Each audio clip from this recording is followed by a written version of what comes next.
Hello, comrades. Today we will speak about Badia Benjelloun with comrade Professor Bruno Drweski.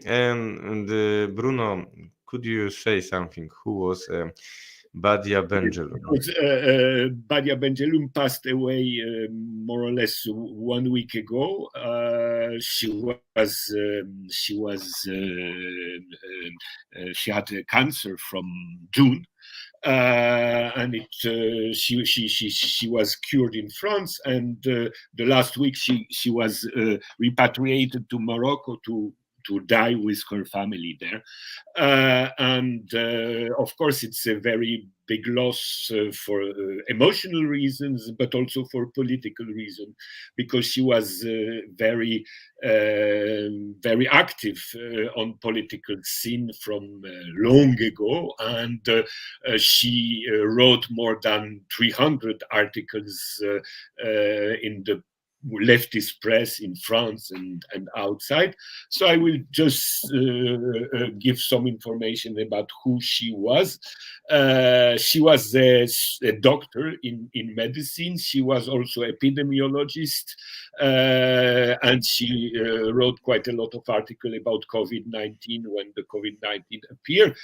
So she was active on the medical field, but of course she was also active on the political field, because from her very young years she was active in the political activity, first in her country, in Morocco, where she was a member of an illegal, of course, organization, leftist organization against, of course, the system of monarchy in Morocco.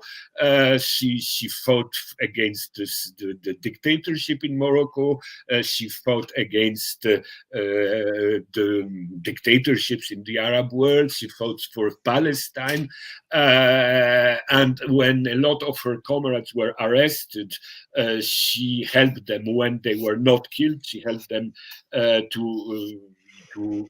the medical field to help them to be back in the life, psychologically and medically, because of course they were tortured, and it was one aspect of her life to help them to be back more or less on a normal life, because we have to take into account that the Moroccan monarchy carried on very tough methods against political opponents.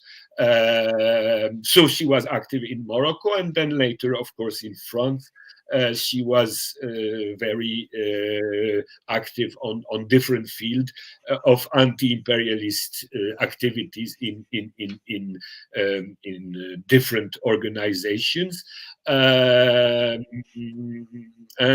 I met her more than 10 years ago in 2011, when the Libyan war began, and with a lot of people I knew or not, we organized a committee, not in our name, to criticize French and NATO intervention against Libya and later against Syria.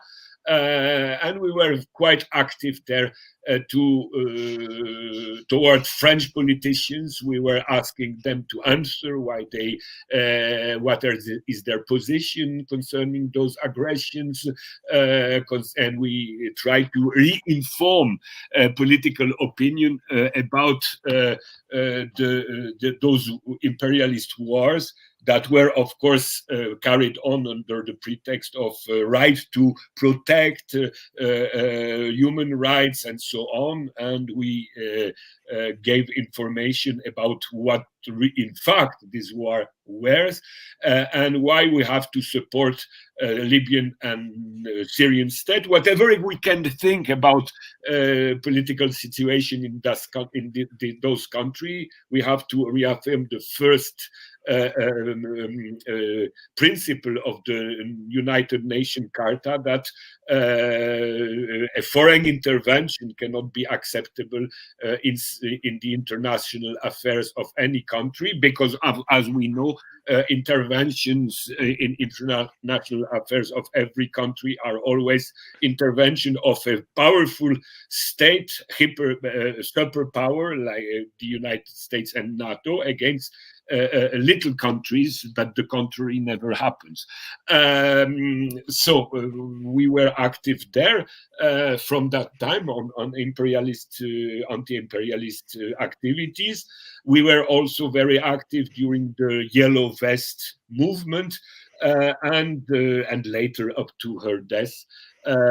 We cooperated in a lot of field, and I could observe as she was simultaneously very active on political ground, very clever on political analysis, and the book will be published with her main articles on very different items, beginning from medicine up to anti-imperialism, Zionism, French left, Moroccan left, etc. And of course, she was also very courageous because she take a lot of risk. And what is also very important, she could have been a retreated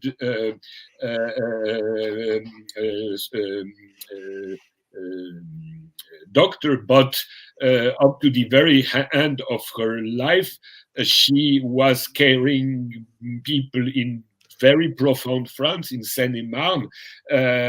She was going to a region where peasants were still living, and she was helping them for health reasons, but not only physical health, but also psychological health, because a lot of peasants are committing suicide in France. Every 2 days, you have one peasant in France committing suicide because of their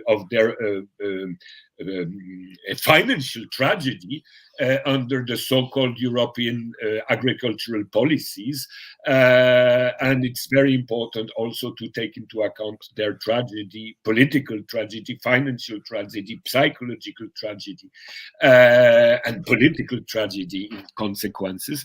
So she was very, very interested to connect this despaired people from the profound France before the Yellow Vest movement, and of course during the Yellow Vest movement, and she was trying to connect this tragic peasantry in France with the tragedy of French suburbs, which are not in contact, but which are all victims of the real capitalism, which exploits them, humiliates them, and so on. And it's very, very important. She tried to connect very different worlds, because you have immigrant world, peasant world, working class world that are living in France separately, but in fact they are all victims of capitalism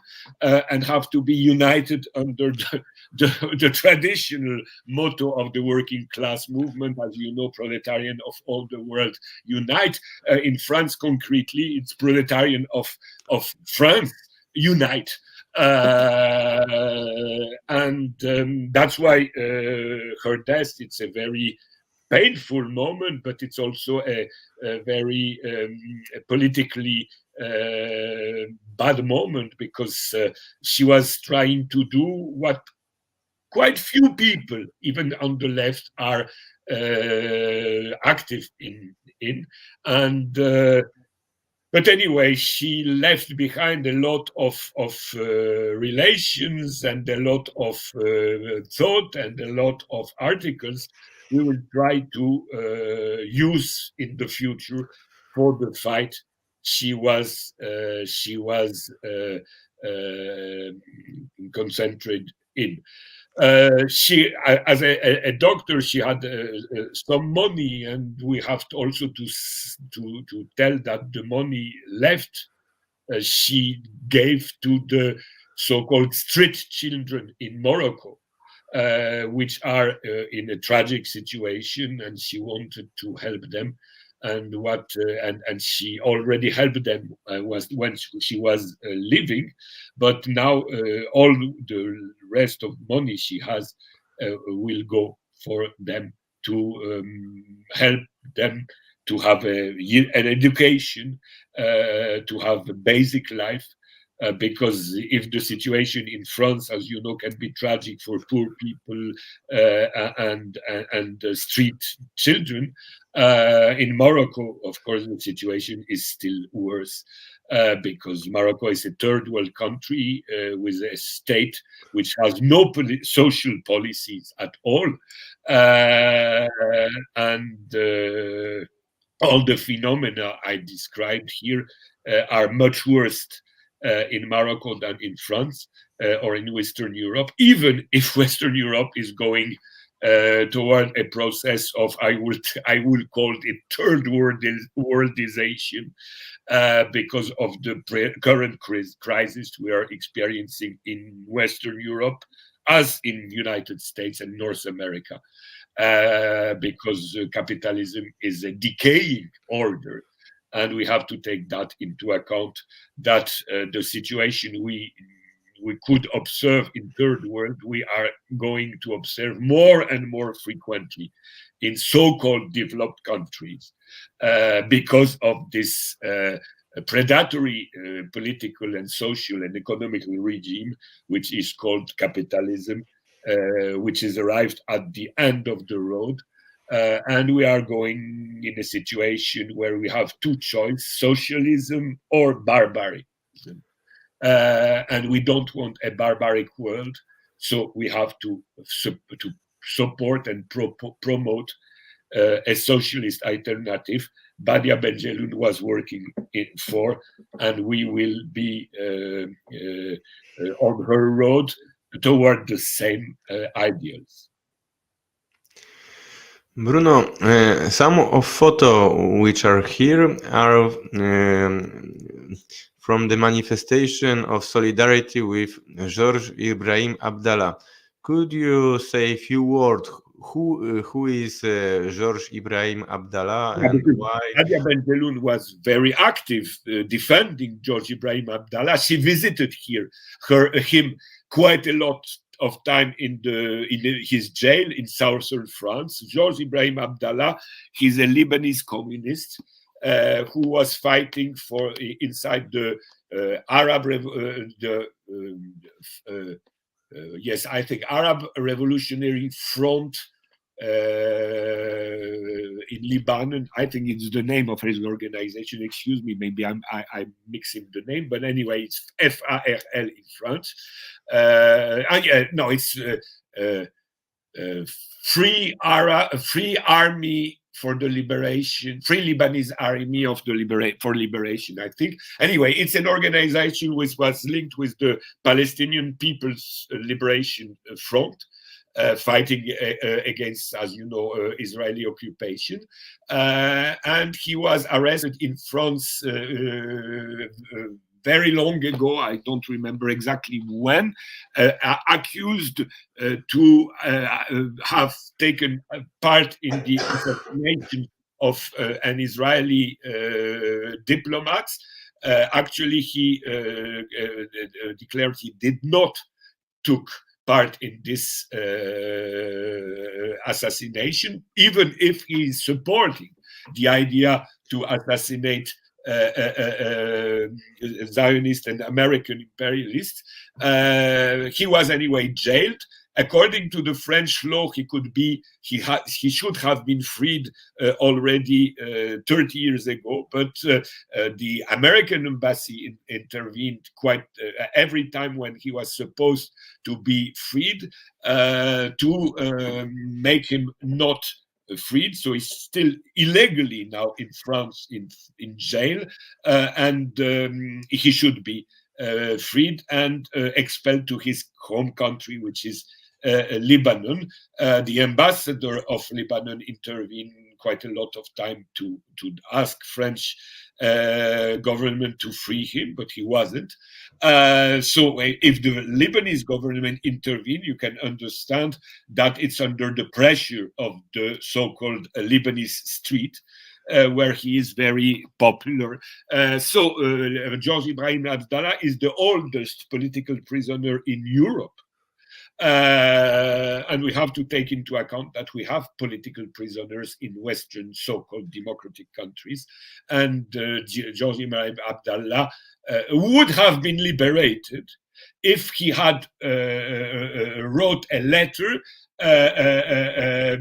of excuse because of his revolutionary activity, but he didn't agree with that, because he is for him it's an honor. His activity carried on in the revolutionary movement are a honor, and he doesn't want to leave jail dishonored by a letter condemning the activity of the organization he's part of. So it's a real political prisoner, which is under very tough conditions, because he is in southern France, and it's very difficult to go to his jail to meet him.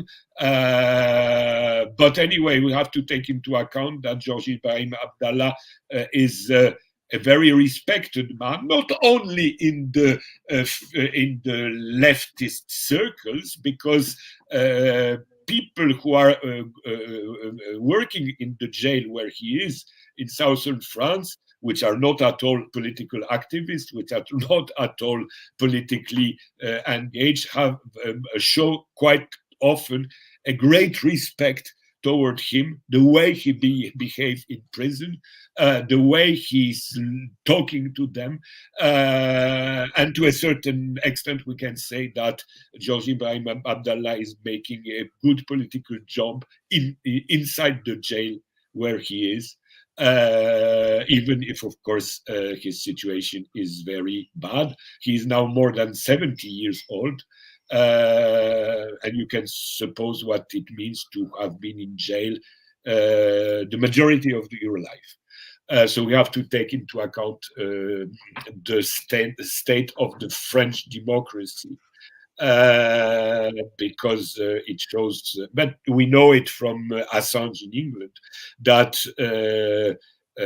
and we know it concerning also a lot of Italian political prisoners, that Western Europe is not a safe place for political activists.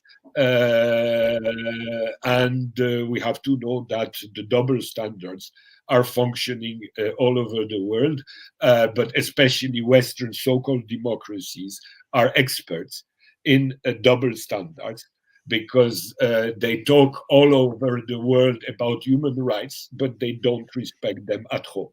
It's the case of France, it's the case of Spain, it's the case of England, it's the case of Italy, it's the case of United States, it's the case of Israel, of course, it's the case of most of Western so-called democracies. Which are attacking all the world except looking at their own situation. So Badia Benjelloun was very active, defending, calling by phone when it was possible George Ibrahim Abdallah, and going to the jail, talking with him when it was possible, under very strict conditions. So that's we have here the example of two very courageous human beings and comrades. So it's an example for all of us. We have to be at the level of their activity if we want to be called revolutionaries. Thank you, Bruno.